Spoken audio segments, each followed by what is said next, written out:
my son. Life had already been challenging for Najibullah Akbari and his family, even before the COVID-19 pandemic.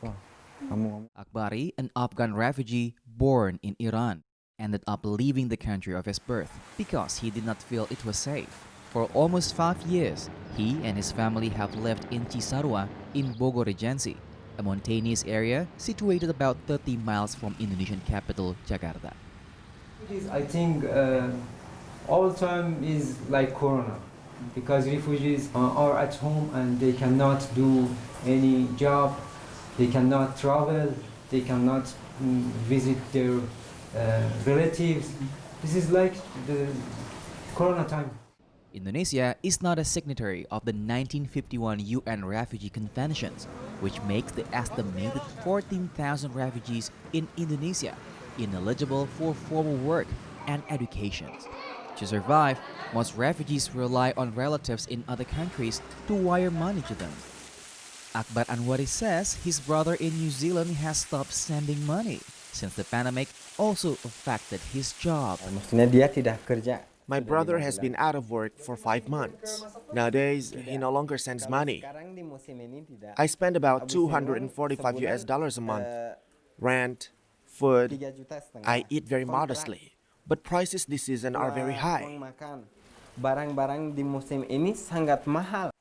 Anwari speaks fluent Indonesian, known locally as Bahasa Indonesia. He now uses those language skills to teach Indonesian to other refugees in a community-based school called RLC, or Refugee Learning Center. Like most schools, social distancing has meant RLC had to convert to online classes.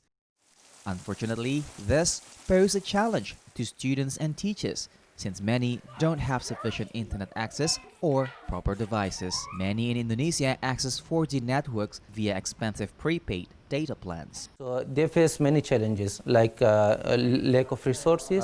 Most of our teachers use their cell phones. Some of students are not join the call because they don't have data. The learning centers relies mostly on donations for the education program and for masks and sanitizers that have become scarce due to pandemic. The Indonesian office of the UN Agency for Refugees says they lack the funds to assist these refugees and say more than 3,000 independent refugees are living in the country during the COVID-19 pandemic. Only about 500 out of the 14,000 refugees in Indonesia have been resettled by UNHCR to countries like Canada and the USA. From Bogor, West Java, Indonesia, Randy Wicaksana, VOA News.